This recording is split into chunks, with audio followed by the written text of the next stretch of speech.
And today I am here to represent our debate on the topic of nuclear energy. Me and my partner are in the fielding position, fielding party of this debate. Good morning everyone, I am Dhruv 9th standard section A and today I am here to defend my opposite team with my partner Sir.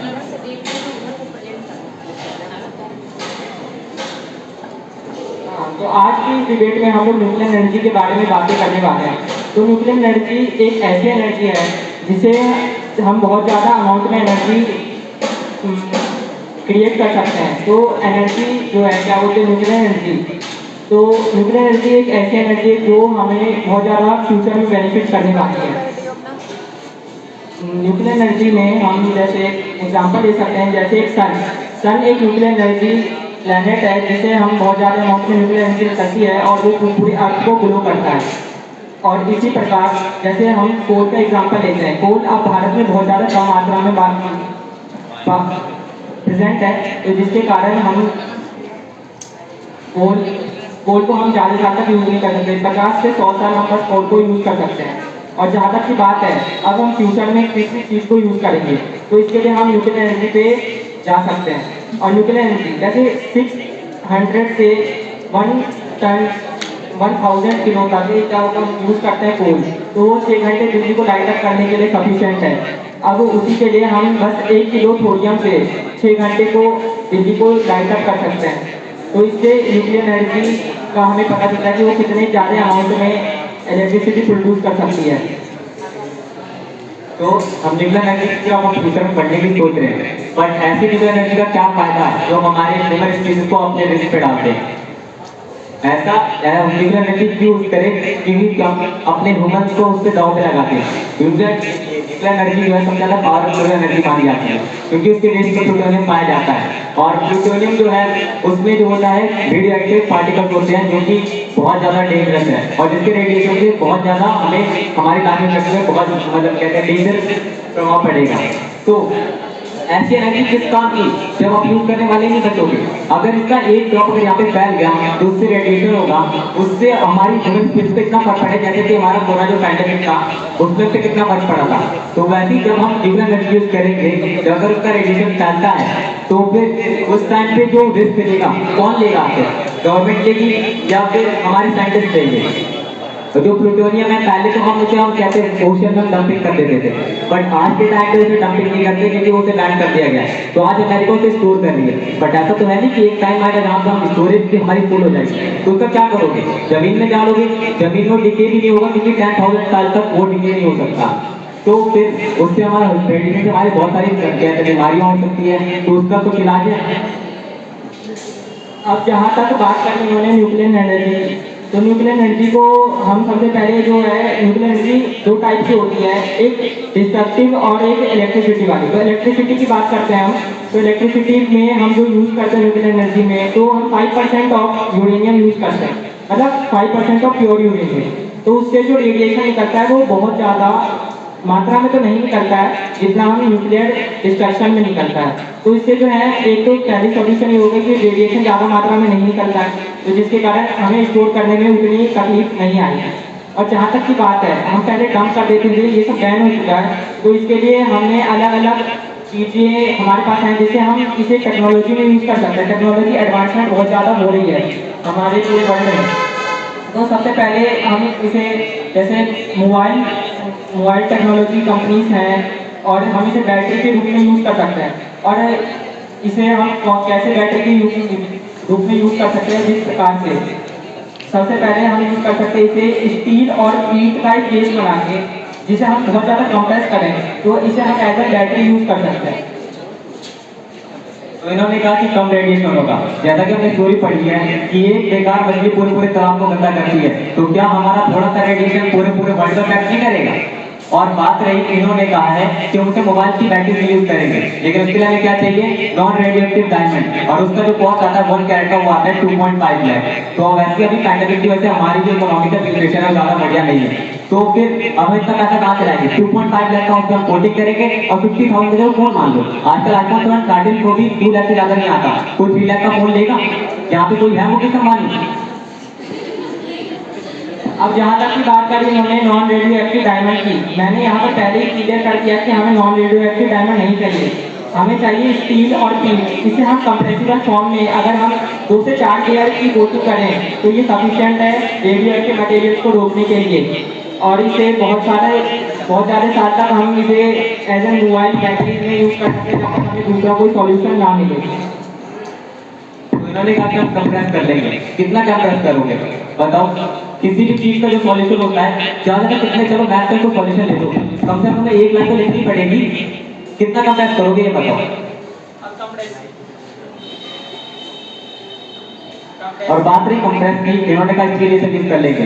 मेरे according जितना मैंने पढ़ा है उसके हिसाब से non radioactive diamond के मतलब बिना हम उसका रेडिएशन नहीं रोक सकते। जैसा कि हमने देखा था, जैसे चेरनोबिल एक्सीडेंट का रशिया में, वहाँ पे क्या हुआ था कि वहाँ का जो न्यूक्लियर रिएक्टर था वहाँ पे मेल्टडाउन हो गया था, तो उसकी वजह से वहाँ पर अभी भी रेडिएशन है। तो वहाँ के लोगों को रातों रात वहाँ पे खाली करना पड़ा और 7,000 से 80,000 तक लोग वहाँ पे मरे थे।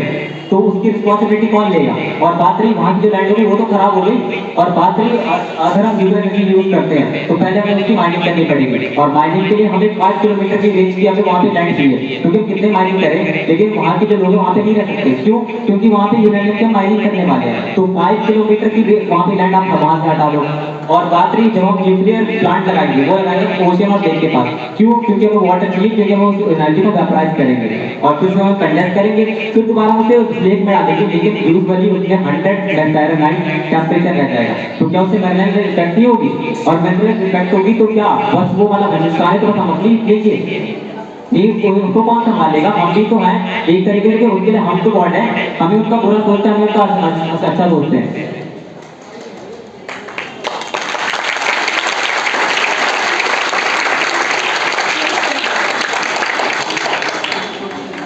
जहाँ तक इन्होंने चेरनोबिल की बात करी, चेरनोबिल जैसे केस बहुत कम केसेस में होते हैं और ये एक्सेप्शन है कि ये हर बार ही होगा। अब जहाँ तक कि पूरे अर्थ पे कार्बन एमिशन बहुत ज़्यादा होता है, कोल फैक्ट्री और जो कोल इलेक्ट्रिसिटी हम लोग यूज़ करते हैं, तो जो न्यूक्लियर एनर्जी है वो one of the cleanest source of energy है, जिसके कारण इससे जो वेस्ट निकलता है वो बहुत ज़्यादा क्लीन होता है। पर ये रेडिएशन जो है हम इसे बहुत टाइप से कम कर सकते हैं। जैसे मोस्ट ऑफ द टाइप हम अलग अलग टाइप के रिएक्टर बना सकते हैं, जैसे सोडियम रिएक्टर, और अलग अलग टाइप के रिएक्टर हैं, सोडियम रिएक्टर, पोटेशियम रिएक्टर, और यही सब चीज़ें हैं जिसे हम अलग अलग फैक्टर से रेड्यूस करते हैं। और चेरनोबिल जैसे केस हर बार नहीं आते हैं और कुछ केसेस में होते हैं। और हमारे पास टेक्नोलॉजी एडवांसमेंट बहुत बीमारी से जैसे ये कोल्ड से होता है। और इसी प्रकार से अब हम देखें तो न्यूक्लियर एनर्जी से कितने लोग पर साल मरते हैं, तो 1.3 लाख ओनली। तो इससे हमें पता चलता है कि क्या बोलते हैं न्यूक्लियर एनर्जी बहुत ज़्यादा क्लीन सोर्स ऑफ एनर्जी है, और कोल के मुकाबले में तो बहुत ज़्यादा क्लीन सोर्स ऑफ एनर्जी है। हमारे पास है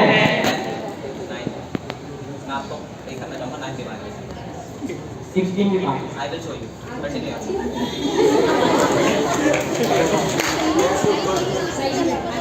मोर देन 16 बीमारी है, और उनमें से 10 का क्योर हमारे पास है। अब 10 का क्योर है, और उन 10 का क्योर जो है वो हम न्यूक्लियर रेडिएशन से ही करते हैं।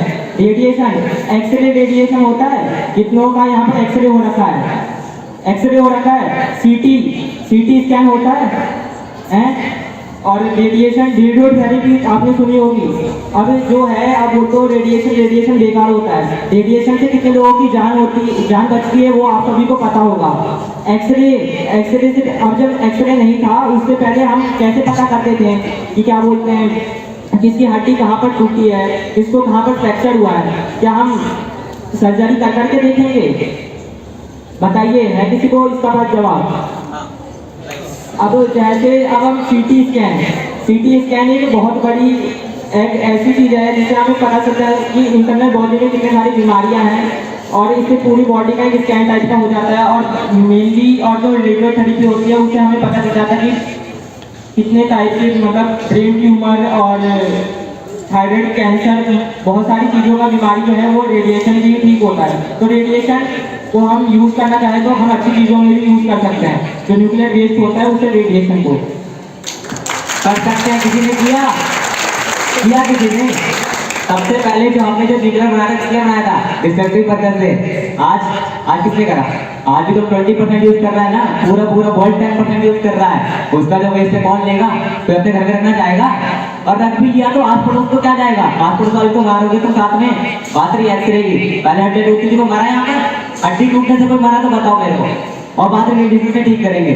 भाई ऐसा रेडिएशन है, मैं तुम्हें कोई बीमारी होगी, बदले में जहर दे दूं, तुम बचोगे या मरोगे? नहीं, ये बताओ, बचोगे या मरोगे? क्या रेडिएशन से ठीक कर देंगे हम? रेडियो से हम, रेडियोएक्टिव मटेरियल से हम ठीक कर देंगे। ठीक करो तब तो बोलो, ठीक करो तब बोलो। एक्सरे निकाल के क्या हमने रेडियो कर दिया? एक्सरे निकाल के हड्डियां टूटी, कोई नहीं। पुराने टाइम में तो लोग जिंदा रहते थे, कोई मरा यहाँ पर? कोई मरा?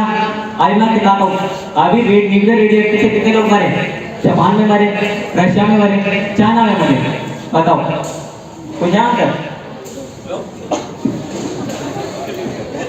न्यूक्लियर रेडिएशन से लोग मर तो रहे हैं, और ये कितने लोगों की जान बचाता है पता है आपको? 1.08 मिलियन लोगों की जान बचाता है। और अगर हम इसे कोल की जगह पे यूज करें तो इससे पॉल्यूशन कम किया जा सकता है, कार्बन एमिशन कम किया जा सकता है, ओजोन लेयर को बचाया जा सकता है, और कार्बन मोनोऑक्साइड इससे कम निकलती है, जिस वजह से हम अपनी आर्थ को भी सेव कर सकते हैं।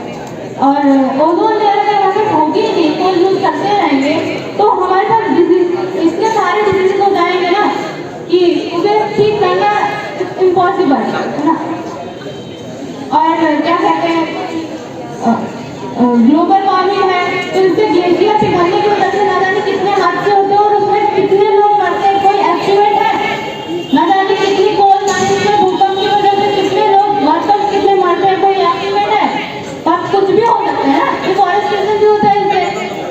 और ग्लोबल वार्मिंग, कार्बन की वजह से बीमारियां हो रही हैं, और इन्होंने आज प्रैक्टिकल क्या कहते हैं, कैंसर को बिना रेडियोथेरेपी के और कोई मेडिसिन नहीं है जिसे उसे रोका जा सके। ये नहीं कह रही कि उसे क्योर कर देगी वो, लेकिन उसे श्रिंकेज किया जा सकता है ना रेडियोथेरेपी से। तो हम बस इतना है, तो जो आप कह रहे हैं कि क्या कहते हैं रेडिएशन से हड्डी टूटने से कोई मरता नहीं है, तो इससे जो कैंसर की पीरियड, जो ऐसी बीमारियां जिसका कभी कोई इलाज नहीं निकला, वो रेडिएशन से निकलता है। हर चीज हम उसे कंट्रोल तो कर सकते हैं ना।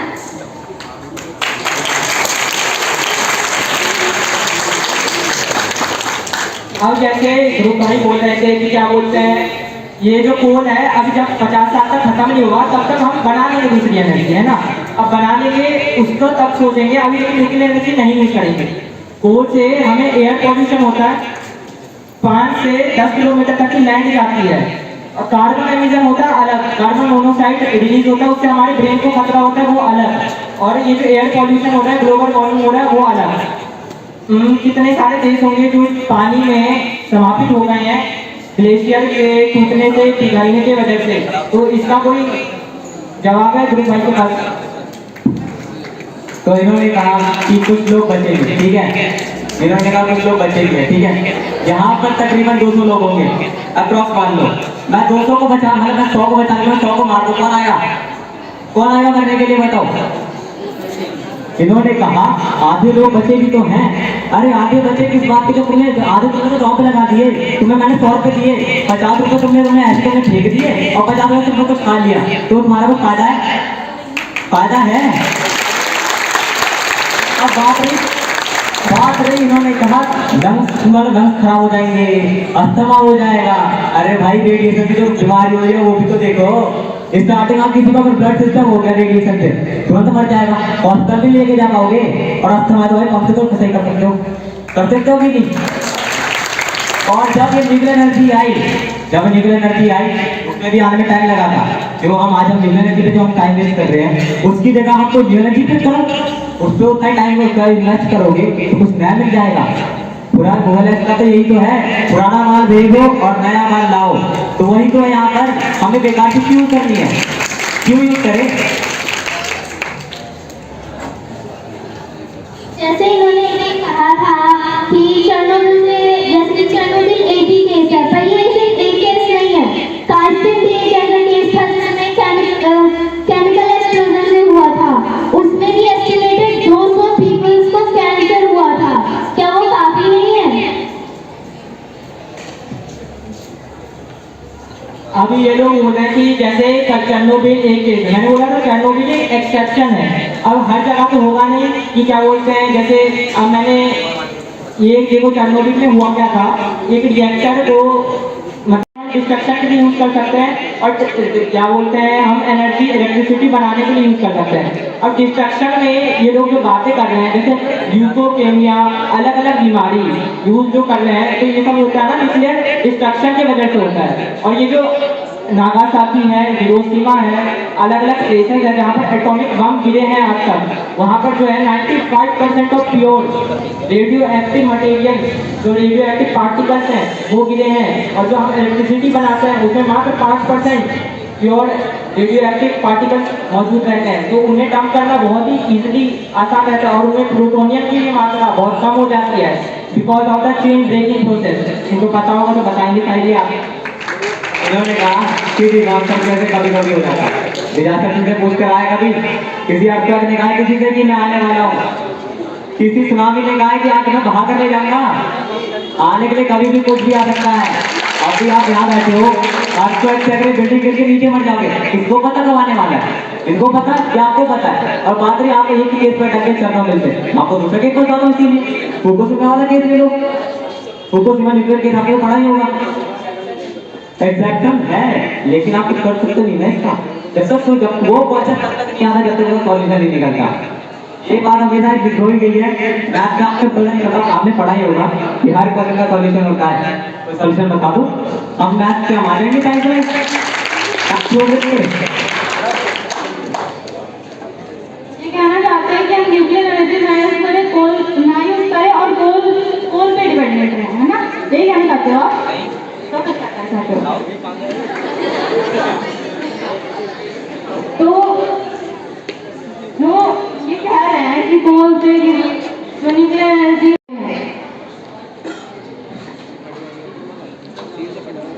अमेरिका के बारे में आप सब में से सारे लोग जानते हो कि मैक्सिमम अमेरिका दुनिया का सबसे डेवलप देश है आज के टाइम में, है या नहीं है? ठीक है, अमेरिका दुनिया का सबसे डेवलप देश है और उसमें 20% ऑफ न्यूक्लियर एनर्जी यूज होती है। तो अब इस प्रकार से आप देख सकते हो, और इंडिया में मात्र 2 से 5% तक यूज होती है, ओनली 3% बोल रहे हैं भाई, तो 3% यूज हो रही है। और तो अब बाकी सब देख लो, 70% कोल एनर्जी यूज होती है शायद 70%, और 10% ऐसे लगा सकते हैं जियोथर्मल विंड, है ना, अलग अलग एनर्जी। 70% ऑफ कोल डिपॉजिट है, 50% से भी कम हमारे पास, सॉरी 50 साल से भी कम का कोल डिपॉजिट अब हमारे पास है। तो अब सब 70% हम कोल पे ही डिपेंडेंट है। अब मान के चलो हमारे पास अगर अदर फैक्टर आ गए, जैसे अब हमारे पास कोल को हमें अगर एक्सपोर्ट करना पड़ गया या हमारे पास कुछ स्थिति की वजह से हम कोल की माइनिंग ना कर पाए, तो हम इलेक्ट्रिसिटी कहाँ से लाएंगे बताओ? जियोथर्मल एनर्जी है, जियोथर्मल एनर्जी है, न्यूक्लियर एनर्जी तो चाहिए ही, न्यूक्लियर एनर्जी ही फ्यूचर है। अगर हमें भारत को एक डेवलप देश बनाना है तो न्यूक्लियर एनर्जी तो हमें चाहिए ही, और न्यूक्लियर एनर्जी ही फ्यूचर है। मैं जरा इन्हें बता देता हूँ, ठीक है? बात है न्यूक्लियर एनर्जी की। अमेरिका जो है डेवलप्ड कंट्री है, 20% यूज कर रहा है, अपना रिस्क ले रहा है। यहाँ पे हम भी तो माउंटेन ड्यू के स्लोगन पढ़ते हैं, नाम बनते रिस्क से, तो माउंटेन ड्यू पी के क्या न्यूक्लियर एनर्जी बना दोगे? रिस्क लो भाई। देखो चलना है तो सबको साथ लेके चलना है, ऐसा नहीं है मैं आपको रिस्क लगा के मैं अपना फायदा देखूं। ये अपना देख रहे हैं, न्यूक्लियर हमारा फ्यूचर है। क्यों फ्यूचर है? लोगों को मालूम है वहां से न्यूक्लियर से कोई बताओ कौन जाता है यहाँ पे न्यूक्लियर से मरना चाहता है? तो या तो हाथ उठाओ। न्यूक्लियर हमारा फ्यूचर है। किसने कहते न्यूक्लियर हमारा फ्यूचर है?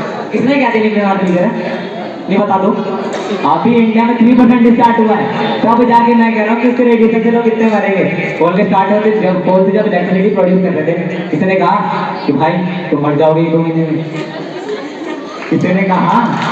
लेकिन मैं कह रहा हूँ ना, मैं कह रहा हूँ न्यूक्लियर एनर्जी से मर जाएंगे। इसीलिए आज देखो कितने साल हो गए न्यूक्लियर कार्बन से हम इलेक्ट्रिसिटी बना रहे हैं, कोई मरा। अब ये टाइम आया है, क्यों पटाखे जला रहे हैं? क्यों जला नहीं रहे? बोलो तो इसमें गलती किसकी है? बताओ। हमारी गलती है। और न्यूक्लियर एनर्जी में किसकी गलती है? गलती क्यों नहीं है? ठीक है चलो गलती नहीं है, तो इन्होंने कहा हम न्यूक्लियर एनर्जी बनाएंगे, तो न्यूक्लियर मतलब ये वो बात है कि गलती नहीं करी है लेकिन कर रहेंगे। गलती अभी तक करी नहीं है, कर रहेंगे। ये बताओ कौन कौन चाहता है न्यूक्लियर एनर्जी से मरना यहाँ पर? बताओ, कोई आपके सपोर्ट में न्यूक्लियर एनर्जी बनाने के? और बात रही स्किल लेबर, सुनो, न्यूक्लियर एनर्जी के लिए हमें लेबर चाहिए, ठीक है। यहाँ इंडिया में बहुत से लोग एनर्जी इंजीनियर की डिग्री लेके कोई बाहर चाय बेच रहा है, तो कोई बाहर रिक्शा चला रहा है, तो उनमें से कोई रट्टा मार के भेज दिया अंदर, तो आप न्यूक्लियर एनर्जी से बनवा लोगे? नहीं बनवा लोगे? यहाँ पर बताओ, मैं बता रहा हूँ बहुत से लोग रट्टा मार के पास होते हैं। अब ये बात रही स्किल लेबर लेंगे, कैसे लेंगे भाई? टेस्ट लेंगे ना, तो टेस्ट लेंगे और उनमें से कोई रट्टा मार के भेज सकता है? बताओ, स्किल लेबर कहाँ से लाओगे? स्टार्ट करी तो आप 50% इंडिया के लोग आगे, चलो भाई न्यूक्लियर एनर्जी बनाएंगे। कोई चाय बेच रहा है, चलो भाई हम तुमसे न्यूक्लियर एनर्जी बनवाएंगे, हमारा बहुत नाम होगा। भाई क्या का नाम होगा? रट्टा मार के तो घुस रहे हो अंदर, रट्टा मार के तुम अगर पास भी हो रहे हो इंजीनियर के नाम क्या? और चाय भी बेच रहे हो, चाय भी बेच रहे हो यहाँ पर। अगर मान लो तुमने रट्टा मारा, ठीक है, आज से 2 साल बाद रट्टा मारा, इस स्कूल के बाहर चाय बेच रहे होंगे, डिग्री, और दुकान का नाम क्या होगा? बीटेक इंजीनियर, बीटेक चाय वाला, बीटेक इंजीनियर चाय वाला। रट्टा मार के क्या करोगे? बताओ इस बारे में कुछ। रट्टा मार के हर आदमी जो होता है ना, बीटेक चाय वाला नहीं बनता, वो सुंदर की चाय भी बन सकता है, वो भी एक इंजीनियर थे। बात सुनो, अब यहाँ पर बात कर रहे हैं क्या बोलते हैं न्यूक्लियर एनर्जी की। अब ये सब जो बात कर रहे हैं भाई, बोल रहे हैं कि क्या बोलते हैं, अब हमारे पास एक्सपर्टीज की कोई कमी नहीं है, एक्सपर्टीज बहुत है हमारे पास, और स्किल्ड लेबरर की बहुत है। और इसमें लेबरर की बात मैं नहीं बोलूँगा, इसमें इंजीनियर बोलना ज़्यादा सही रहेगा, क्योंकि ये लेबरर नहीं होते, ये होते इंजीनियर, और लेबरर और इंजीनियर में बहुत फर्क होता है। तो आप बात करते हैं कंक्लूजन की, तो न्यूक्लियर एनर्जी एक ऐसी चीज़ है जिसे हम चाहे तो डिस्ट्रक्शन के लिए यूज़ कर लें, नहीं चाहे तो हम अच्छी एनर्जी, हम अपने फ्यूचर को अच्छा करने के लिए यूज़ कर सकते हैं। तो भाई पावर की बात होती है, पावर को हम किस प्रकार से यूज़ करें, तो हम हमारे ऊपर है, हमारे फ्यूचर जनरेशन के ऊपर है कि हम किस प्रकार से न्यूक्लियर एनर्जी को यूज़ कर सकते हैं। और हम और आप ही मिलकर इस एनर्जी को आगे लेके जाएंगे। और हम चाहते हैं कि क्या बोलते हैं, कोल जितना भी ये जो पॉल्यूशन होता है इसे कम से कम करें। तो मैं चाहता हूँ कि क्या बोलते हैं, ये जो न्यूक्लियर एनर्जी है इसे हम ज़्यादा करें या ज़्यादा यूज़ करें, और कार्बन एमिशन कम से कम हो, और जिससे वजह से हमारे जो ओजोन लेयर है उसका कम से कम डिप्लेशन हो।